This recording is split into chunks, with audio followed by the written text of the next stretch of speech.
उत्तराखंड में युवा मुख्यमंत्री बनाने के बाद भारतीय जनता पार्टी राज्य के युवा मतदाताओं पर डोरे डालने की कोशिश में है। इसके लिए पुष्करधामी सरकार ने राज्य में 22,000 से ज़्यादा सरकारी पदों पर नौकरियां देने का वादा किया है, भर्ती करने का वादा किया है।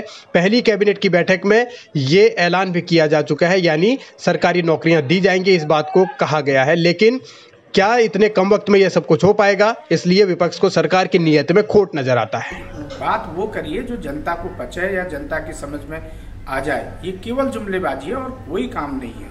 आप नियुक्ति करेंगे, कब विज्ञप्ति निकालेंगे, कब उनके लिए उनके फार्म इनवाइट करेंगे, उसके बाद कब आप उसका एग्जाम करेंगे, कब उसका जो उत्तर पुस्तिकाएं हैं उनका कब जांच आप करेंगे, उसके बाद कब आप रिजल्ट निकालेंगे, कब इंटरव्यू करेंगे, कब ज्वाइनिंग देंगे।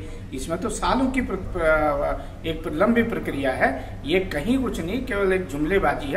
बेरोजगारी का मुद्दा उत्तराखंड में हमेशा से हावी रहा है। मौजूदा सरकार पर तो ये आरोप लगातार लगते रहे हैं कि 4.5 साल में उन्होंने नौकरियां दी नहीं। अब वही उनके गले की घंटी बन गया है। नौजवानों में आक्रोश है, नाराजगी है। ऐसे में इतने कम वक्त में क्या वो नाराजगी दूर होगी, ये कहना मुश्किल है। लिहाजा विपक्ष भी इसी मुद्दे के सहारे हमलावर हो चुका है। और जिसके पास नौकरियों की भर्ती के लिए जो अधीनस्थ चयन सेवा आयोग से लेकर के लोक सेवा आयोग और जो दूसरी भर्ती एजेंसियां हैं, उनकी क्षमता अगले 6 महीने में 3 से 4,000 लोगों को भर्ती करने की, तो 22,000 भर्तियां हो कैसे जाएंगी।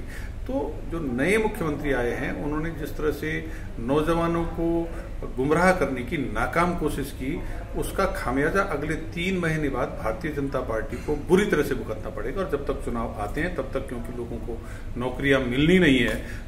4.5 साल के कार्यकाल में बीजेपी ने भले ही 3 मुख्यमंत्री बदल दिए हों, लेकिन नौजवानों को रोजगार देने के लिए संभवतः वो कदम नहीं उठाए गए जिसकी जरूरत थी। कई दफा पेपर हुए भी तो वो फिर कैंसिल हो गए किसी न किसी वजह से, और नौजवानों की भर्तियां लटक गई। सबसे गंभीर सवाल तो ये है कि पीसीएस की ओर से भी 2016 के बाद कोई विज्ञप्ति नहीं निकाली गई, जो एक बड़ा गंभीर मुद्दा है। यही एक परेशानी का सबब है। जो सरकार 4.5 साल का समय इनको हो गया है, लोक सेवा आयोग से एक भी नियुक्ति नहीं कर पाई अभी तक। आप जहां से डिप्टी कलेक्टर, डिप्टी एसपी, तमाम क्लास 2 के अधिकारियों की नियुक्ति करते हैं, लेक्चरर की नियुक्ति करते हैं, एलटी की नियुक्तियां आप करते हैं, वहां से आप नियुक्ति नहीं कर पाए हैं। तो आप कहां से नियुक्ति करने की बात कर रहे हैं? जो 4 साल में आप जो काम नहीं कर पाए, क्या आप सोचते हैं कि 4.5 महीने में वो काम निपट जाएगा?